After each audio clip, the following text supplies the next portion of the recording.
আমাদের যে ম্যাক্রো ইকোনমিক্সের অবস্থাটা এক্স্যাক্টলি কী আছে, সামগ্রিকভাবে আমরা আমাদের অর্থনীতিকে আমরা কীভাবে সামনের দিকে এগিয়ে নিয়ে যাওয়ার কথা চিন্তা করছি। আমরা আমাদের সরকারের পক্ষ থেকে আমরা বলেছি যে আমরা কীভাবে এগুতে চাই। আপনারা নিশ্চয়ই সবাই জানেন ইতিমধ্যে যে আমাদের মাননীয় প্রধানমন্ত্রী তারেক রহমান সাহেব ইলেকশন ম্যানিফেস্টোতে যে জিনিসগুলো আমরা দিয়েছিলাম সেগুলো ইমপ্লিমেন্ট করার জন্য তিনি একটার পর একটা কাজ করে যাচ্ছেন। ইতিমধ্যে আপনারা দেখেছেন যে ফ্যামিলি কার্ড, আমাদের যে কৃষক কার্ড, খাল খনন কর্মসূচি, এই বিষয়গুলো কিন্তু আপনার যথেষ্ট জনগণের মধ্যে এটা একটা আশার সঞ্চার করেছে। অ্যাট দি সেম টাইম আপনার আমাদের যে বিনিয়োগের যে সমস্যা এখানে রয়েছে, এবং বিশেষ করে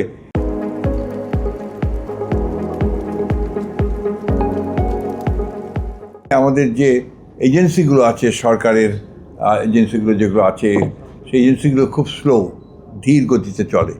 তারা যে গতিতে তারা এটার সমাধান করতে চায় তাদের একটা বিনিয়োগ ইস্যুকে, সেখানে তারা যথেষ্ট সেখানে একটা নেগেটিভ অবস্থা তৈরি, হতাশ হয়ে যায়, এবং এটা একটা অন্যতম প্রধান একটা সমস্যা।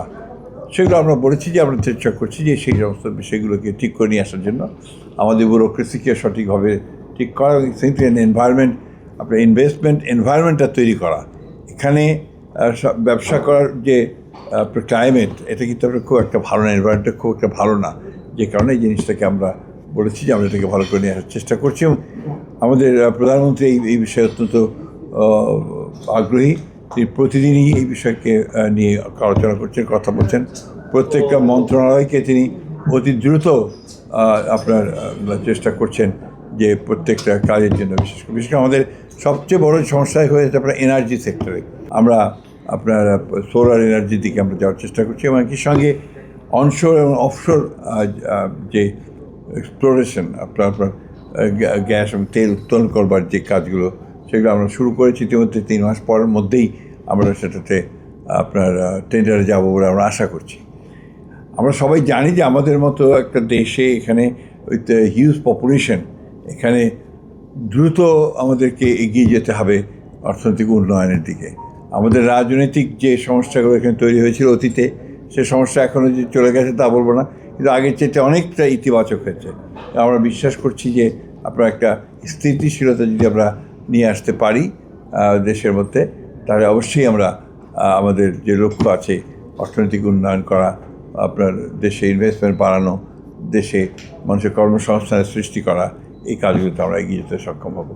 আমি ধন্যবাদ দিতে চাই STRকে যে তারা আজকে এই সংলাপটার আয়োজন করে তারা আমাদের দেশেরকে ইনভেস্টমেন্ট, আমাদের সিকিউরিটি একটা আলাদা কোশ্চেন আছে, যে আমাদের বে অফ বেঙ্গল যে আছে সেটাকে নিরাপদ রাখা, আমাদের বন্ধুদের সঙ্গে আমাদের সম্পর্ককে স্থিতিশীল রাখা, আমাদের প্রতিবেশীদের সঙ্গে সম্পর্ককে স্থিতিশীল রাখা, এই বিষয়গুলো অবশ্যই আমাদেরকে সমাধান করতে হবে।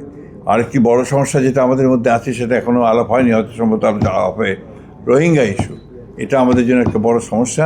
এই সমস্যাটা আমরা সমাধান করতে চাই, এবং আমি STRকে ধন্যবাদ দিতে চাই যে তারা তাদের অর্গানাইজেশনের তরফ থেকে এই সংলাপটা শুরু করিয়েছে। আমি আশা করব যে এই সংলাপের জের ধরে সামনে আরও আলোচনা হবে, আরও ডিসকাশনস হবে, এবং সঠিকভাবে আমরা এগিয়ে যেতে সক্ষম হব। আপনাদের সকলকে ধন্যবাদ।